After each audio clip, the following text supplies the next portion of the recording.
Hello friends, அஸ்ஸலாமு அலைக்கும். இன்றைக்கி கையில் கிடைச்ச வெஜிடபிள்ஸை வச்சு ஒரு வடை பண்ணுவோம், சரிங்களா? முட்டைக்கோஸ் கட் பண்ணி வச்சுருக்கேன், அப்புறம் வெங்காயம், மிளகா, அப்புறம் இது நேற்று வாங்கின காளான், அப்புறம் ஒரு மிக்ஸி ஜாரில் ஒரு 4 ப்ரெட்டை பிச்சு போட்டு ப்ரெட் கிராம்ஸ் மாதிரி எடுத்து ஒரு பவுலில் வச்சுட்டு, அதுக்கப்புறம் கொஞ்சோண்டு அரிசி மாவு, அதுக்கு வத்தல் பொடி, தேவைக்கு உப்பு, இஞ்சி பூண்டு பேஸ்ட்டு எல்லாத்தையும் போட்டு, அதுக்கப்புறம் இந்த வெட்டி வச்சு இந்த வெஜிடபிள்ஸ் எல்லாத்தையும் மிக்ஸ் பண்ணி ஒரு சொட்டோண்டு தண்ணி ஊற்றினா போதும்.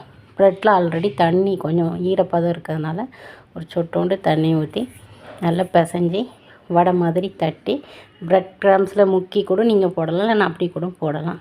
நான் ப்ரெட் கிராம்ஸில் முக்கி தான் வடை மாதிரி போட்டிருக்கேன். இது என் கையில் கிடைச்ச ஒரு வெஜிடபிள்ஸை வச்சு எல்லாத்தையும் இன்றைக்கி ஃபினிஷ் பண்ணணுங்கிறதுக்காக ஒரு வடை மாதிரி போட்டேன். நிஜமாகவே ரொம்ப கிறிஸ்பியாக டேஸ்ட்டாக இருந்துச்சு.